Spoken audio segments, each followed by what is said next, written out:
ఒక స్వామివారు రామాయణం చెబుతున్నారు. ఆ వినే శ్రోతల్లో కులశేఖరాళ్వార్ అనే కుర్రవాడు ఒక ఆయన కూర్చొని రామాయణం సీరియస్గా వింటున్నాడు. సీతాపహరణ ఘట్టం వచ్చింది. రాముడు జింకని వెతుకుతూ బయలుదేరాడు. ఆ లక్ష్మణుడు కూడా సీతమ్మ మాట మీద రాముని అనుసరించాడు. ఈ లోపల దశకంఠ రావణుడు వచ్చాడు. సీతమ్మని ఎత్తుకుపోయాడు లంకకు.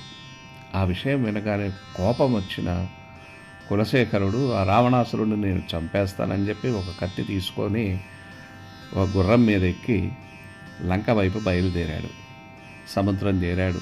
సముద్రం తీరం చేరాడు. సముద్రంలోకి వెళ్ళిపోతున్నాడు.